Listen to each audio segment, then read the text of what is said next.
Είναι διαφορετικά πράγματα. Ναι. Λοιπόν, κύριε Γιώργη. Κύριε Μιχαηλίδου μου, ευχαριστώ που μου δίνετε ξανά το λόγο. Έχω γεμίσει μια σελίδα με σημειώσεις, με πράγματα που έχω ακούσει. Δεν έχουμε ώρα. Σύντομα, τρέχουμε. Δεν επί πολύ τροχάδιν. Ναι. Δεν πιστεύω καθόλου σε τύπους και σε στερεότυπα και ότι ο άντρας ή ο πατέρας πρέπει να είναι αυτό ή εκείνο. Δεν πιστεύω καθόλου ότι τα αγόρια πρέπει να παίζουν μόνο με συγκεκριμένα παιχνίδια και όχι και να επέμβουμε αν παίζουν με άλλα παιχνίδια. Δηλαδή κάποια πράγματα πρέπει να τα ξεπεράσουμε, να προχωρήσουμε μπροστά. Τα στερεότυπα είναι που μας κρατούν πίσω.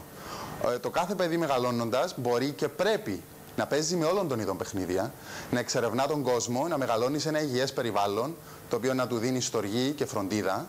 Και τώρα με τι παιχνίδια θα παίξει και το αν πρέπει να ανησυχεί ή όχι, ή να παρέμβει ή όχι κάποιος, νομίζω αυτό είναι ένα θέμα που ξεφεύγει εντελώς από το θέμα που συζητάμε. Ήταν ερώτηση όμως που έπρεπε να απαντηθεί. Τώρα εσείς δίνετε τη δική σας θέση ως μαρτυρία.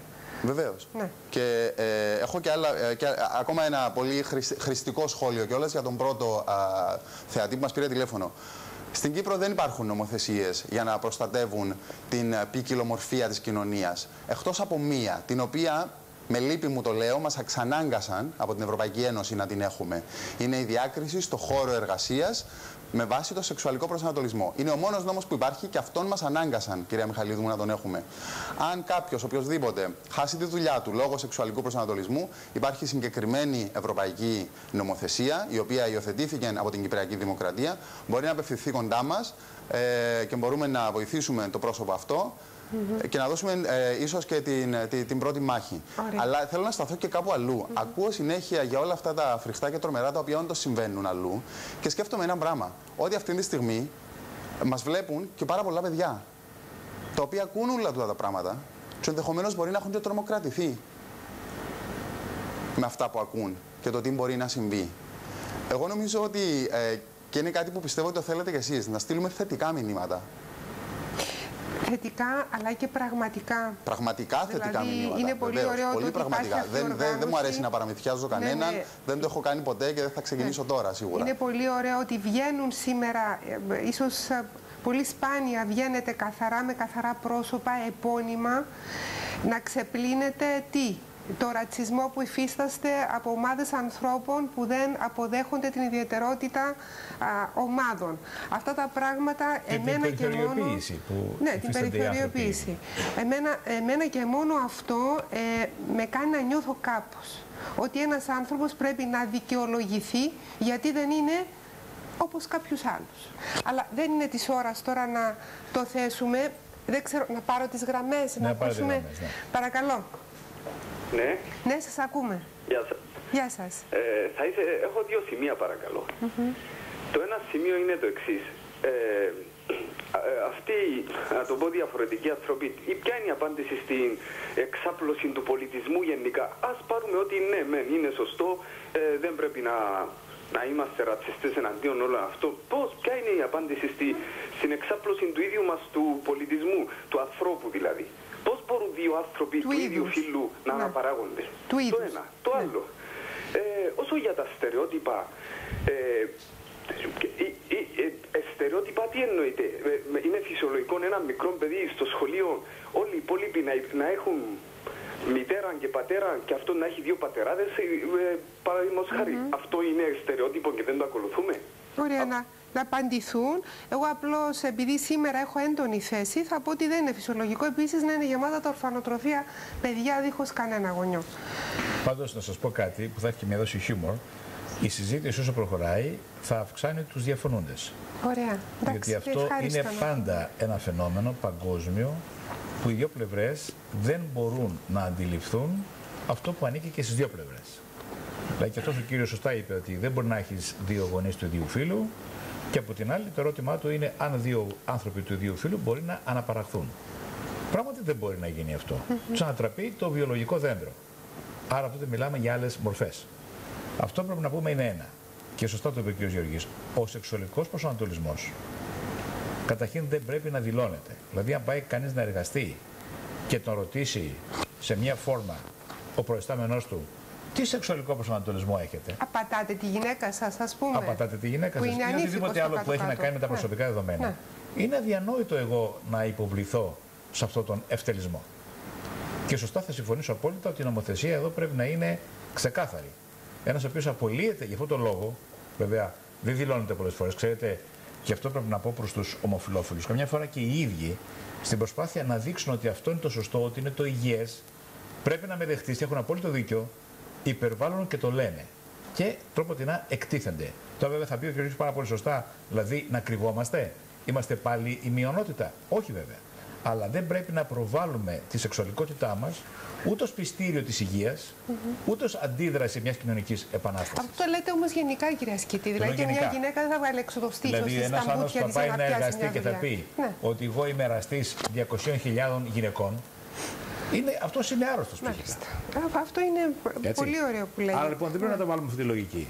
Αλλά σίγουρα υπάρχουν θέματα που τόσο στο κομμάτι της ομοφυλοφιλίας και της ετεροφιλοφιλίας πρέπει να γίνουν αποδεκτά.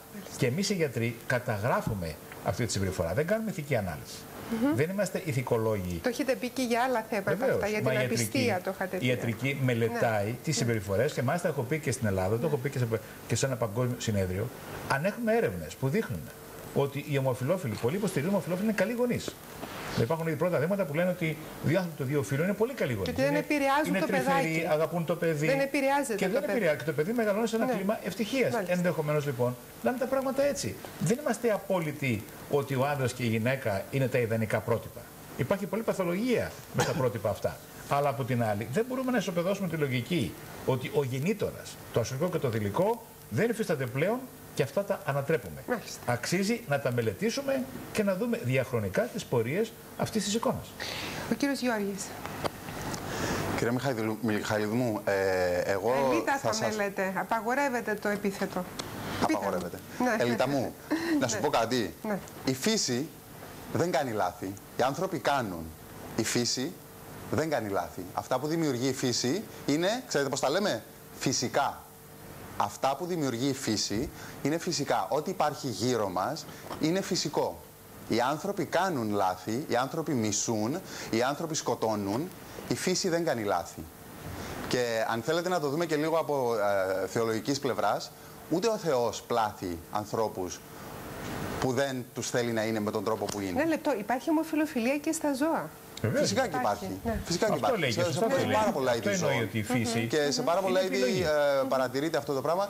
Και μάλιστα πρόσφατα, διάβασα εντελώς τυχαία, οι καμιλοπάρδαλοι στο 95% οι σχέσεις που έχουν μεταξύ τους, οι σεξουαλικές, είναι μεταξύ αρσενικών καμιλοπαρδάλεων. Μόνο το 5% είναι για την αναπαραγωγή.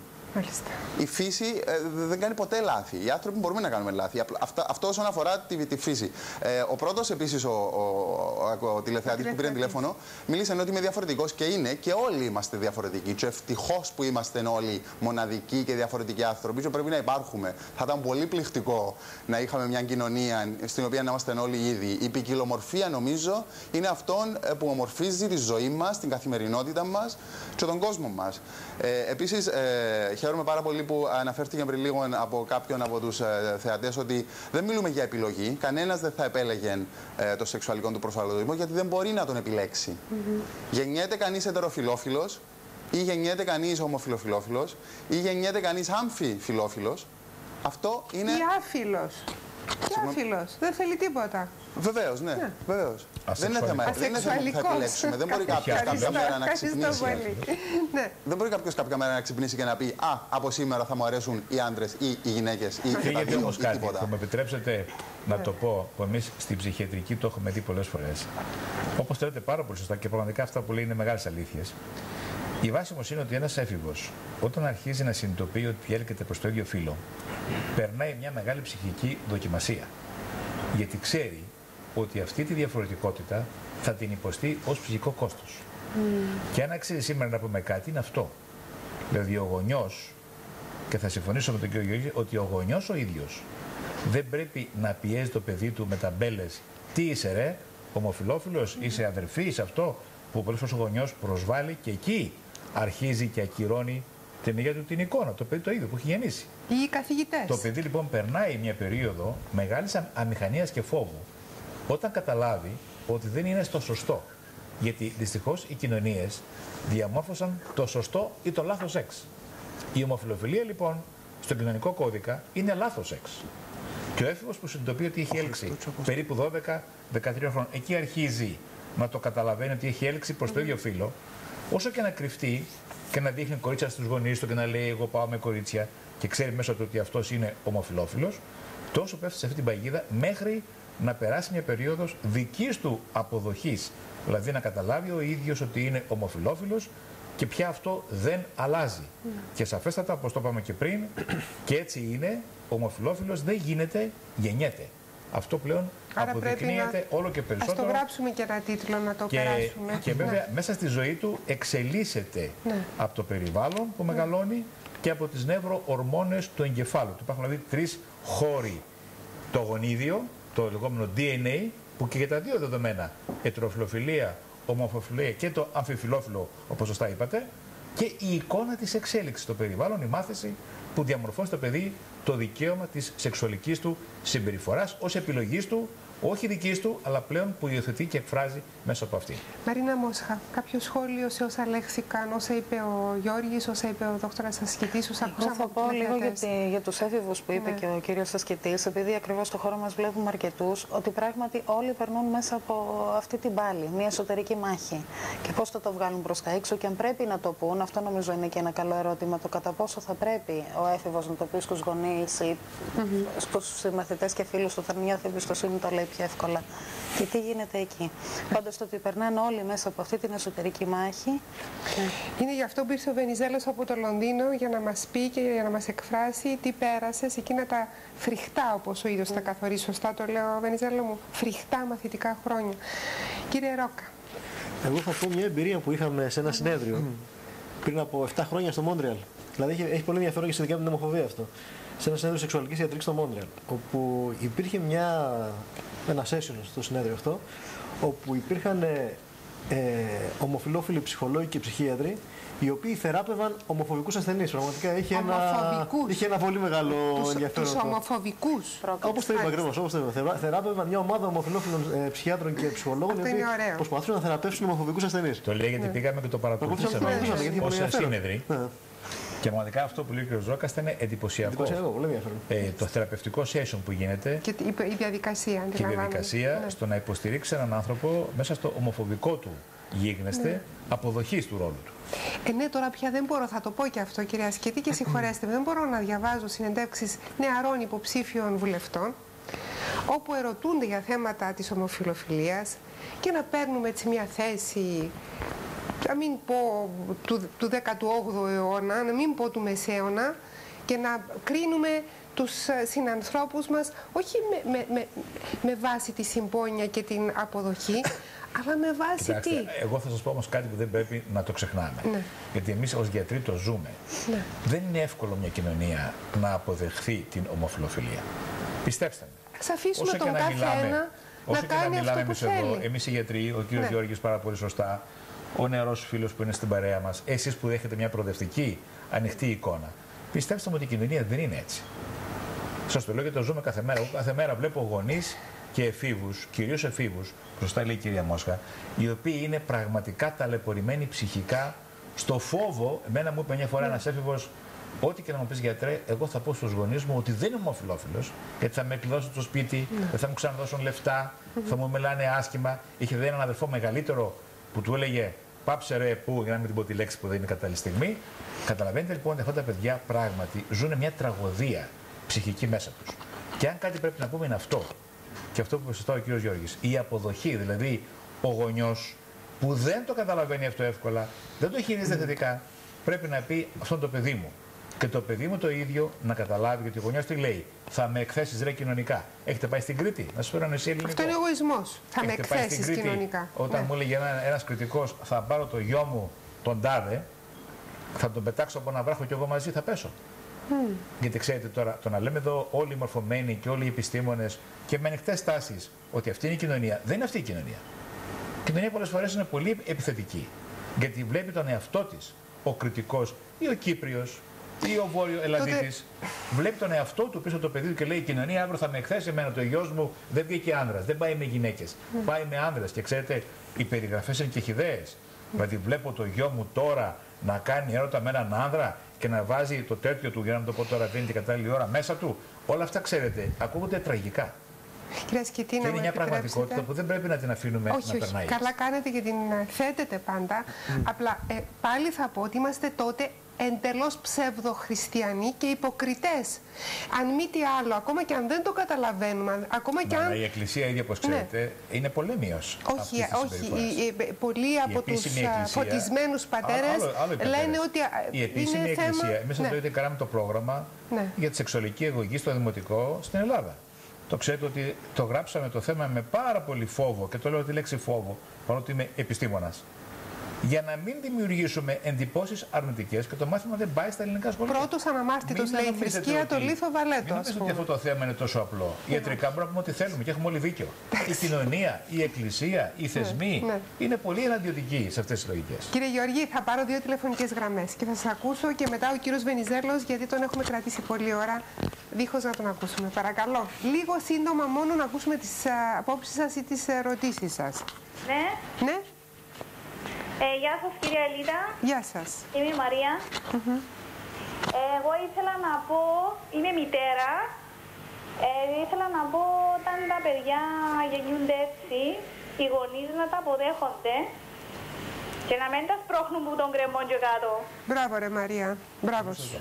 Μάλιστα. Θέλετε κάτι να πείτε περισσότερο? Έχει κλείσει η άλλη γραμμή, παρακαλώ. Είπατε σωστό, κυρία Σκητή, έτσι. Η επόμενη τηλεθεατής, παρακαλώ. Δεν έχουμε. Παρακαλώ. Ναι, μάλιστα. Ναι.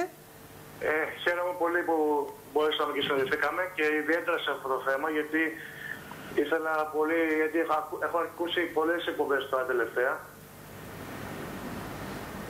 Πείτε μας. Έχει κλείσει η γραμμή? Όχι, απλά είχα επιστροφή και δεν το κατάλαβα. Όχι, χαμηλώστε την ένταση της τηλεόρασης και μιλήστε μας λίγο σύντομα. Ήθελα και εγώ να πω τη γνώμη μου, παρόλο που ο δικός μου βίος, είμαι ο Τάσος Ολυμπέης, να πω και το όνομά μου, απλά για να ξέρετε ότι ο δικός μου βίος δεν είναι και ο Άγιος.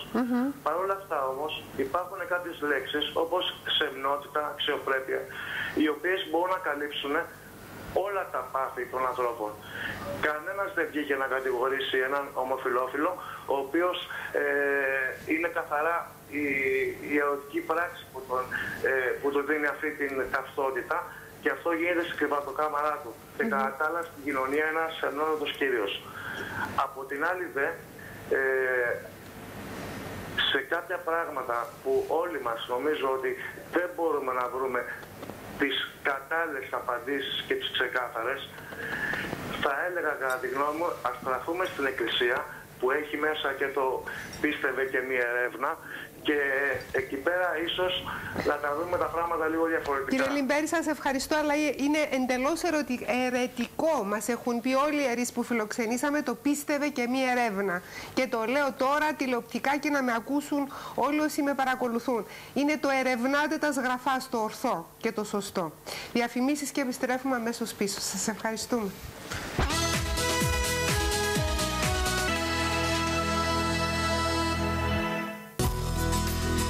Θυμάμαι κάθε Σεπτέμβριο τον ερχομό των πρώτων βροχών. Για μένα τα πρωτοβρόχια ήταν απλά η σήμανση για την αρχή ενός ακόμη εφιαλτικού χρόνου. Το μόνο σίγουρο ήταν ένα. Εγώ δεν είχα διαλέξει αυτό τον ρόλο που μου δόθηκε δίχως να με ρωτήσουν.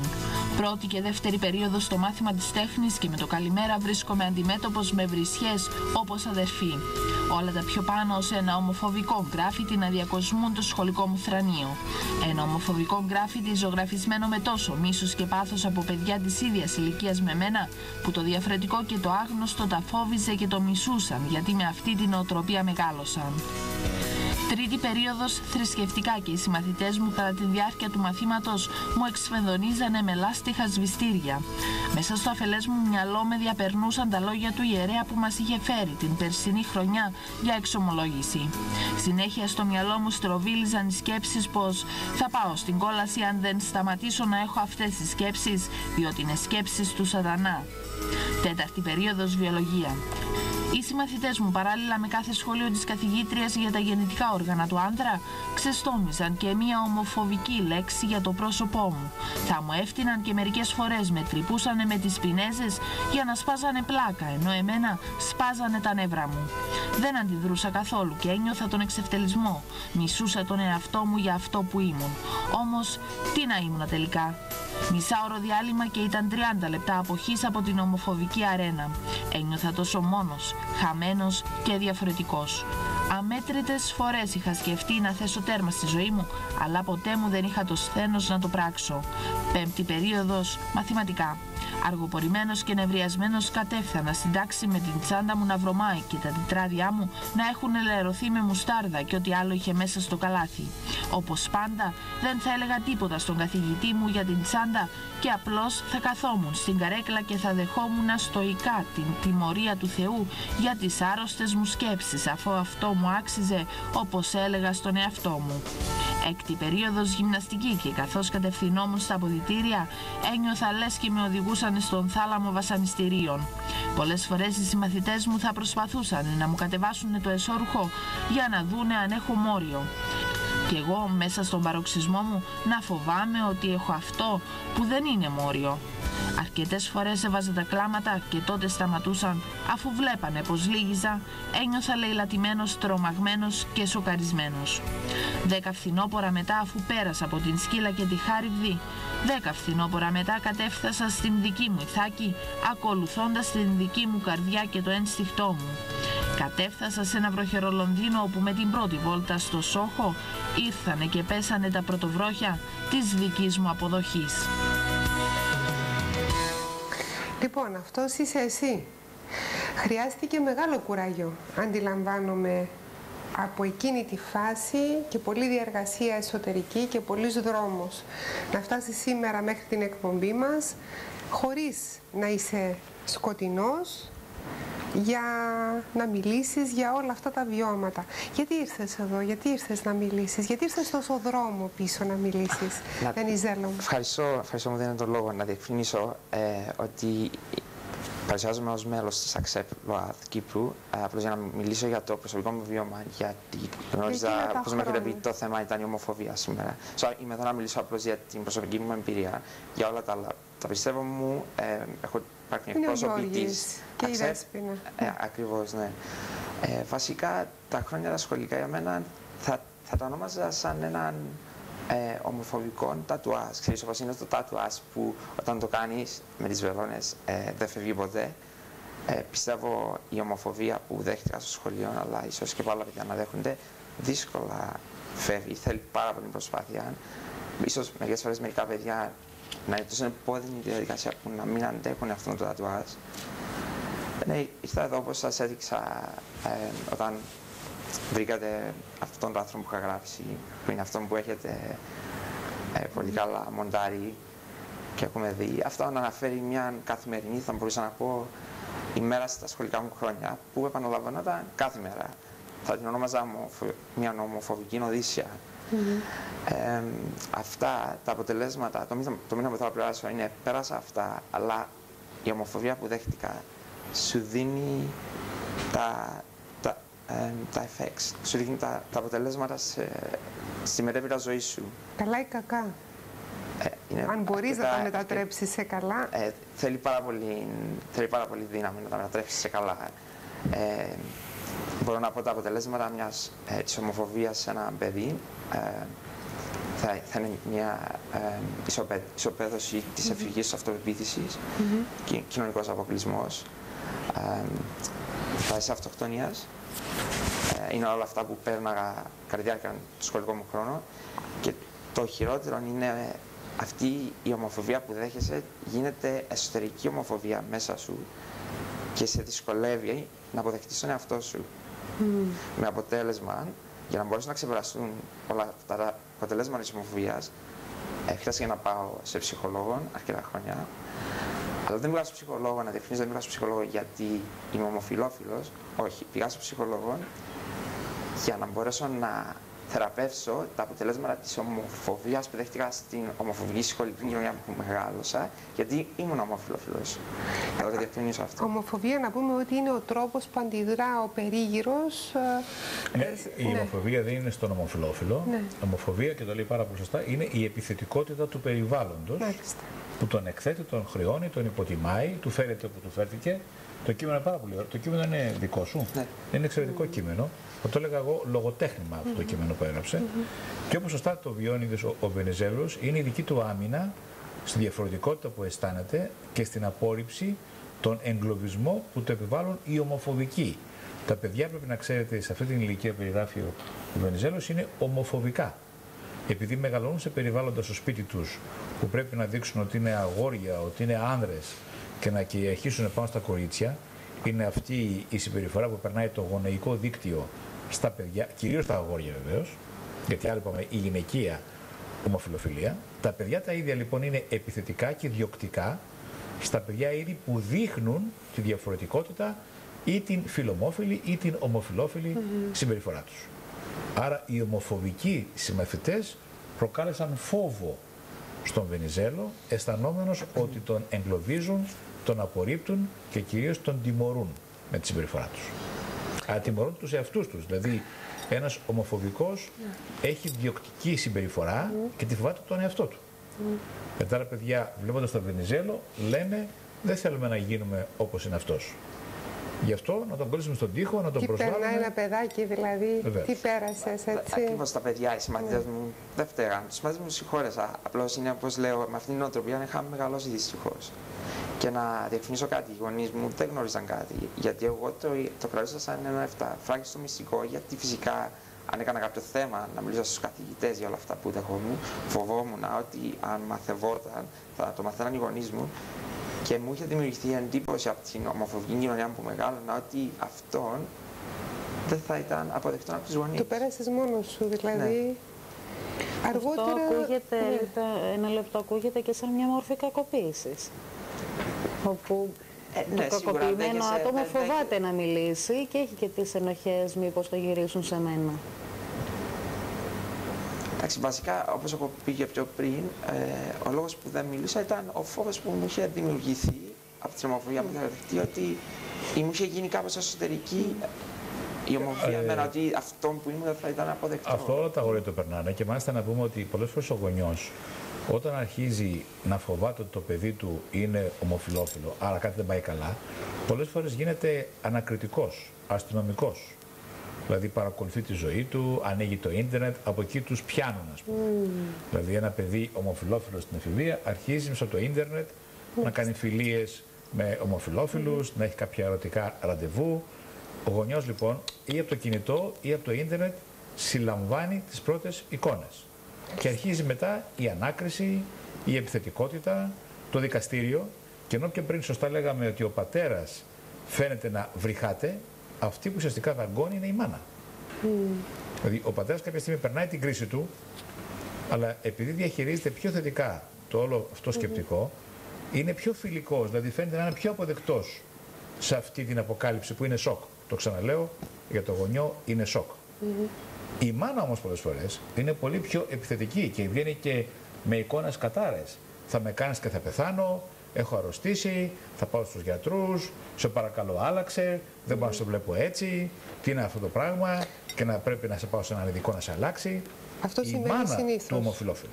Αυτό συνέβη και αν θέλεις υπάρχει να μιλήσεις. Εξάρτηση. Ναι. Αυτό που πρέπει να πούμε και είναι μια άλλη σχέση που αναλύεται κατά τη φροηδική θεωρία, είναι ότι ένας ομοφυλόφιλος έχει αυξημένη εξαρτημένη σχέση με τη μητέρα. Μάλιστα. Θέλεις να μιλήσεις για το πώς... Έχουμε και μια μητέρα στην τηλεφωνική μας γραμμή. Να ακούσουμε πρώτα τη μητέρα. Παρακαλώ. Γεια σας. Γεια σας. Συγχαρητήρια για την εκπομπή σας. Σας ευχαριστούμε. Το θέμα μου αφορά, είμαι λίγο σοκαρισμένη. Από 8 χρονών, όταν είδα πολύ ομοφιλικές τάσεις στο παιδί, αλλά έπαιζε με τις κούκλες και ήθελα να τον πάρω σε κάποιο ψυχολόγο. Όταν τον επήραν, μου είπαν ότι είναι ομοφυλόφιλος. Στα 8 χρόνια είχα αντιδράσει, διότι υπολόγιζα κάποιες αλλαγές στο παιδί μετά όταν ρώτησα είναι στα 15